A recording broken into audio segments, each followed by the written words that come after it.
বক্তব্যের শুরুতেই আমি আপনাদের কাছে একটু দুঃখ প্রকাশ করতে চাই। আমার আসার কথা ছিল এই অনুষ্ঠানে 11টার সময়, কিন্তু আসতে একটু দেরি হয়ে গিয়েছে।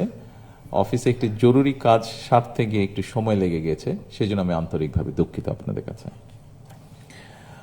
সকল উপস্থিতিবৃন্দ, আমাদের সংবিধানের 27 নম্বর অনুচ্ছেদে বলা হয়েছে, সব নাগরিক আইনের দৃষ্টিতে সমান এবং আইনের সমান আশ্রয় লাভের অধিকারী।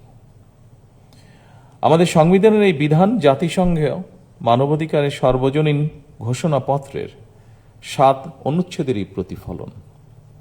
বর্তমান সরকার বিশ্বাস করে অ্যাক্সেস টু জাস্টিস প্রতিটি নাগরিকের সাংবিধানিক অধিকার।